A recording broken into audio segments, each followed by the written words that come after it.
ಎಲ್ಲರಿಗೂ ಯೂಟ್ಯೂಬ್ ಚಾನಲ್ಗೆ ಸ್ವಾಗತ. ಈ ಒಂದು ವಿಡಿಯೋದಲ್ಲಿ ನಾವು 8ನೇ ತರಗತಿ ಪ್ರಥಮ ಭಾಷೆ ಕನ್ನಡ ಪಾಠ 7 ಅಮ್ಮ ಇದರ ಪ್ರಶ್ನೋತ್ತರಗಳನ್ನು ನೋಡೋಣ. ಪದಗಳ ಅರ್ಥ: ಅಂಚು, ದಡ, ತೀರ. ಆತಂಕ, ಭಯ, ಅಡ್ಡಿ. ಕಡ, ಸಾಲ. ಕಾಸು, ಹಣ, ದುಡ್ಡು. ಕೊಂಚ, ಅಲ್ಪ, ಸ್ವಲ್ಪ. ಚರಟ, ಗಸಿ. ಕಾಫಿ ಸೋಸಿದ ನಂತರದ ಉಳಿಕೆ. ಚಿಮಣಿ ದೀಪ, ಸೀಮೆಎಣ್ಣೆ ದೀಪ. ಚೌಲ, ಮುಡಿ ತೆಗೆಸು, ಕೂದಲನ್ನು ತೆಗೆಸುವುದು. ಜೋನಿ ಬೆಲ್ಲ, ನೀರು ಬೆಲ್ಲ. ದೂರ್ವೆ, ಗರಿಕೆ. ದೈನಿಕ, ದಿನನಿತ್ಯ, ಪ್ರತಿದಿನ. ನಸುಕು, ಮುಂಜಾನೆ, ಬೆಳಗಿನ ಸಮಯ. ನಿವಾರಣೆ, ದೂರ ಮಾಡು, ಹೋಗಲಾಡಿಸು. ನೆವ, ಕಾರಣ, ನೆಪ. ಪಟ್ಟಾಂಗ, ಹರಟೆ, ಮಾತುಕತೆ. ಯಥೇಚ್ಛ, ಬೇಕಾದಷ್ಟು, ಮನಸ್ಸಿಗೆ ಬಂದಷ್ಟು. ಸಂಗತಿ, ವಿಷಯ. ಹಸನ್ಮುಖಿ, ನಗುಮುಖ. ಮುಂದಿನ ಭಾಗ: ಕೊಟ್ಟಿರುವ ಪ್ರಶ್ನೆಗಳಿಗೆ ಒಂದು ವಾಕ್ಯದಲ್ಲಿ ಉತ್ತರಿಸಿ. ಮೊದಲನೆಯ ಪ್ರಶ್ನೆ: ಬಾಲ್ಯದಲ್ಲಿ ಲೇಖಕರು ಭಯವಾದಾಗ ಯಾವ ಮಂತ್ರವನ್ನು ಹೇಳಿಕೊಳ್ಳುತ್ತಿದ್ದರು? ಉತ್ತರ: ಬಾಲ್ಯದಲ್ಲಿ ಲೇಖಕರು ಭಯವಾದಾಗ ಅರ್ಜುನ, ಫಲ್ಗುಣೋ, ಪಾರ್ಥ, ಕಿರೀಟಿ, ಶ್ವೇತವಾಹನ ಎಂಬ ಮಂತ್ರವನ್ನು ಹೇಳಿಕೊಳ್ಳುತ್ತಿದ್ದರು. ಎರಡನೇ ಪ್ರಶ್ನೆ: ಲೇಖಕರ ಮೊದಲ ವಿದ್ಯಾಗುರು ಯಾರು? ಉತ್ತರ: ಲೇಖಕರ ಮೊದಲ ವಿದ್ಯಾಗುರು ಅವರ ಅಮ್ಮ.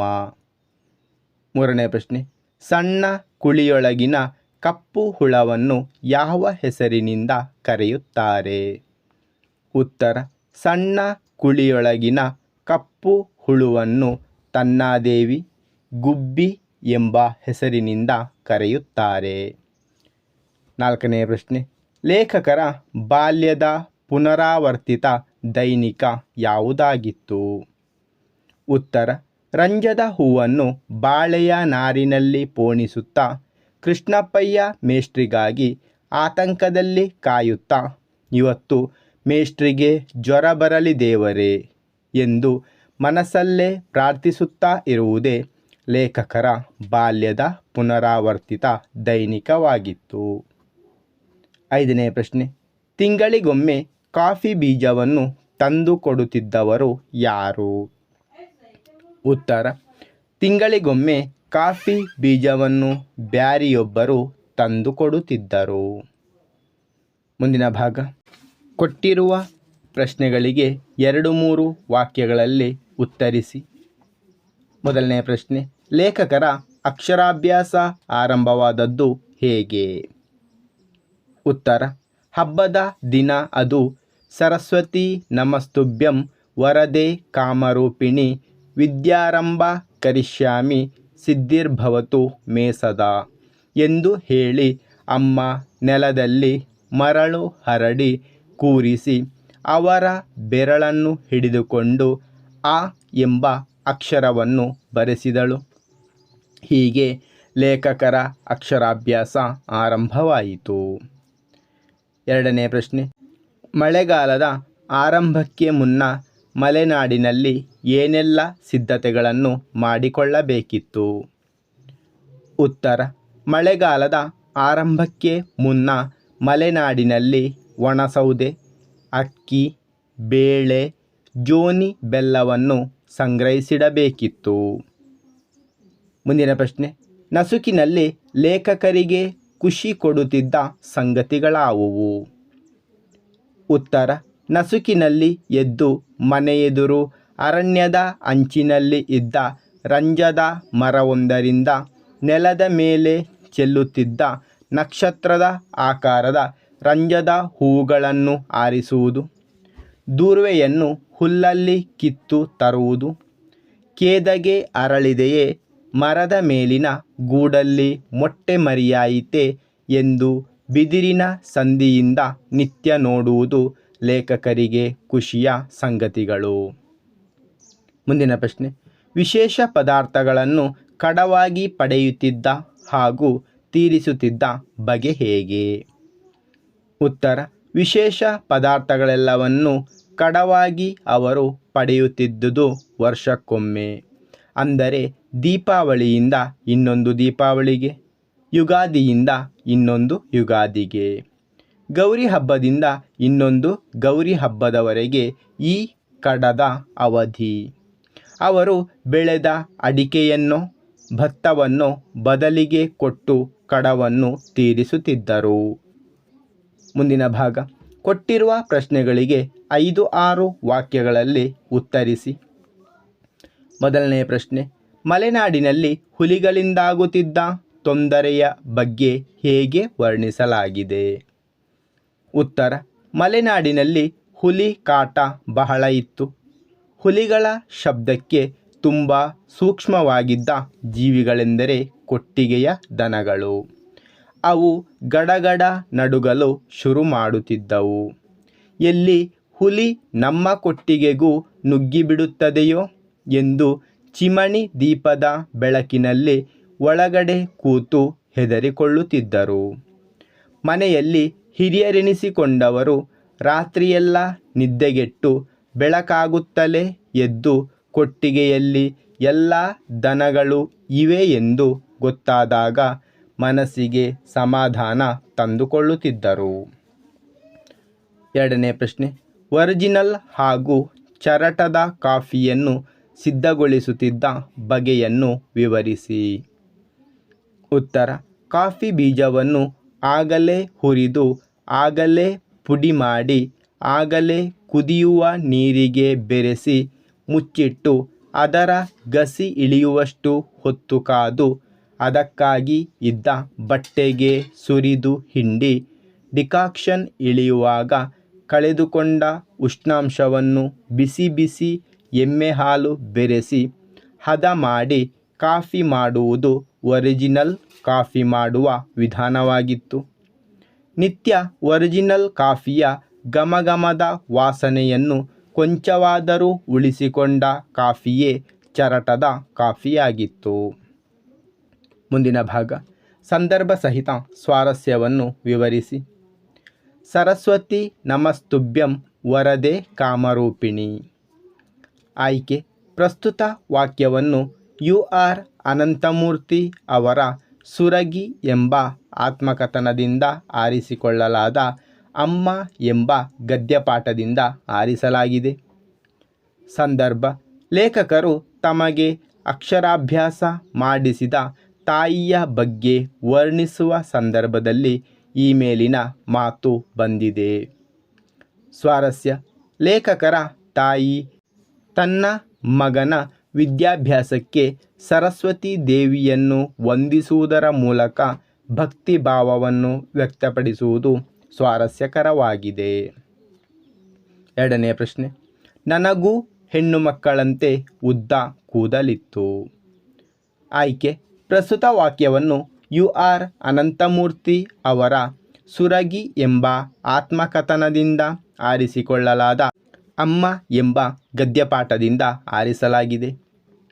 ಸಂದರ್ಭ, ಲೇಖಕರಿಗೆ ರಂಜದ ಹೂವನ್ನು ತಂದು ಪೋಣಿಸಿ ದೊಡ್ಡ ಸರಗಳನ್ನು ಮಾಡಿ ಅಮ್ಮನಿಗೆ ಮುಡಿಯುವುದಕ್ಕೆ ಕೊಡುವುದು, ತಾನು ಮುಡಿದುಕೊಳ್ಳುವುದು ಇದರಲ್ಲಿ ಹೆಚ್ಚು ಆಸಕ್ತಿ ಎಂದು ತಮ್ಮ ಬಾಲ್ಯದ ದಿನಗಳ ಬಗ್ಗೆ ಹೇಳಿಕೊಳ್ಳುವ ಸಂದರ್ಭದಲ್ಲಿ ಈ ಮೇಲಿನ ಮಾತು ಬಂದಿದೆ. ಸ್ವಾರಸ್ಯ, ಬಾಲ್ಯದಲ್ಲಿ ಮಕ್ಕಳಿಗೆ ಪಾಠಕ್ಕಿಂತ ಇತರ ಚಟುವಟಿಕೆಗಳಲ್ಲಿ ಹೆಚ್ಚಿನ ಆಸಕ್ತಿ ಎಂಬುದು ಈ ವಾಕ್ಯದ ಸ್ವಾರಸ್ಯವಾಗಿದೆ. ಮುಂದಿನ ವಾಕ್ಯ, ಇವತ್ತು ಮೇಷ್ಟ್ರಿಗೆ ಜ್ವರ ಬರಲಿ ದೇವರೇ.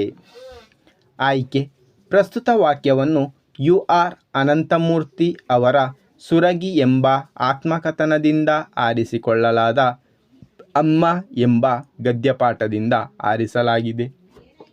ಸಂದರ್ಭ: ಲೇಖಕರು ರಂಜದ ಹೂವನ್ನು ಬಾಳೆಯ ನಾರಿನಲ್ಲಿ ಪೋಣಿಸುತ್ತಾ ಕೃಷ್ಣಪ್ಪಯ್ಯ ಮೇಷ್ಟ್ರಿಗಾಗಿ ಆತಂಕದಲ್ಲಿ ಕಾಯುವ ಸಂದರ್ಭದಲ್ಲಿ ತಮ್ಮ ಮೇಷ್ಟ್ರನ್ನು ಕುರಿತು ಈ ಮೇಲಿನಂತೆ ಹೇಳಿದ್ದಾರೆ.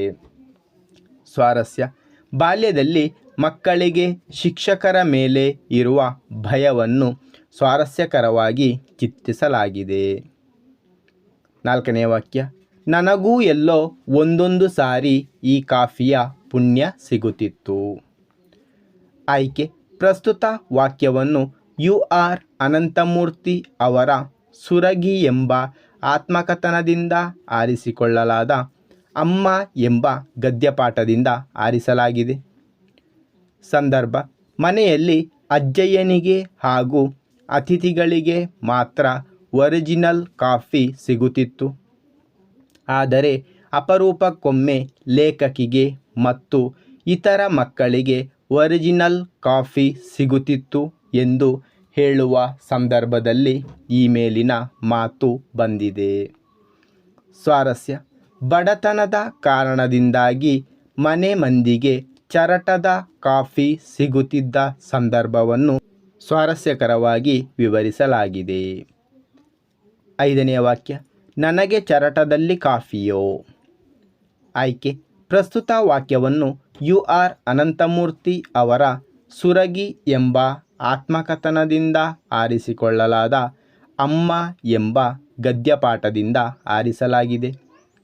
ಸಂದರ್ಭ: ಕೈಯಲ್ಲಿ ಕಾಸಾಡದ ಆ ಕಾಲದಲ್ಲಿ ಕೆಲವೊಮ್ಮೆ ಲೇಖಕರ ತಾಯಿ ಸ್ವಲ್ಪ ಪುಡಿಯ 1 ಲೋಟ ಕಾಫಿ ಮಾಡಿ ಅಪ್ಪನಿಗೆ ಕೊಟ್ಟು ಆ ಕಾಫಿ ಮಾಡಿದ ಚರಟದಲ್ಲಿ ಲೇಖಕರಿಗೆ ಮತ್ತು ಅಜ್ಜಯ್ಯನಿಗೆ ಕೊಡುತ್ತಿದ್ದ ಸಂದರ್ಭದಲ್ಲಿ ಈ ಮೇಲಿನ ಮಾತು ಬಂದಿದೆ.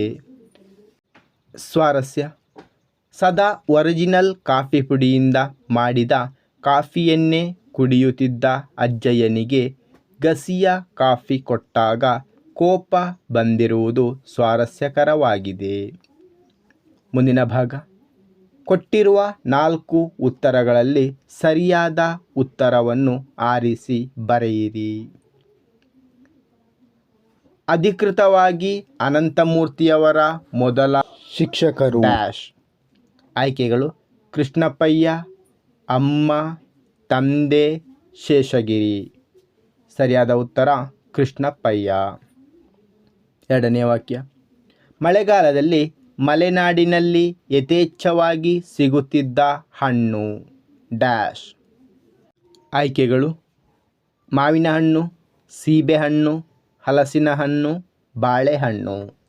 ಸರಿಯಾದ ಉತ್ತರ ಹಲಸಿನ ಹಣ್ಣು. 3ನೇ ವಾಕ್ಯ: ಪಟ್ಟಾಂಗ ಈ ಪದದ ಅರ್ಥ ಡ್ಯಾಶ್. ಆಯ್ಕೆಗಳು: ಒಳ್ಳೆಯ ಮಾತು, ಹರಟೆ, ಪಟ್ಟ ಕಟ್ಟುವುದು, ಕೆಟ್ಟ ಮಾತು. ಸರಿಯಾದ ಉತ್ತರ ಹರಟೆ. 4ನೇ ವಾಕ್ಯ: ಕಡೆಗೋಲು ಪದವು ಈ ಸಂಧಿಗೆ ಉದಾಹರಣೆಯಾಗಿದೆ. ಆಯ್ಕೆಗಳು: ಆಗಮಸಂಧಿ, ಗುಣಸಂಧಿ, ಲೋಪಸಂಧಿ, ಆದೇಶ ಸಂಧಿ. ಸರಿಯಾದ ಉತ್ತರ ಆದೇಶ ಸಂಧಿ. ಮುಂದಿನ ವಾಕ್ಯ: ಸಕ್ಕರೆ ಪದದ ತತ್ಸಮ ರೂಪ ಡ್ಯಾಶ್. ಆಯ್ಕೆಗಳು: ಸಕ್ಕರಿ, ಸಕ್ಕಾರಿ, ಶರ್ಕರ, ಸರಕಾರಿ. ಸರಿಯಾದ ಉತ್ತರ ಶರ್ಕರ. ಧನ್ಯವಾದಗಳು. ಇಷ್ಟವಾದರೆ ಲೈಕ್ ಮಾಡಿ, ಶೇರ್ ಮಾಡಿ. ಹೆಚ್ಚಿನ ವಿಡಿಯೋಗಳಿಗಾಗಿ ಚಾನಲನ್ನು ಉಚಿತವಾಗಿ ಸಬ್ಸ್ಕ್ರೈಬ್ ಮಾಡಿ.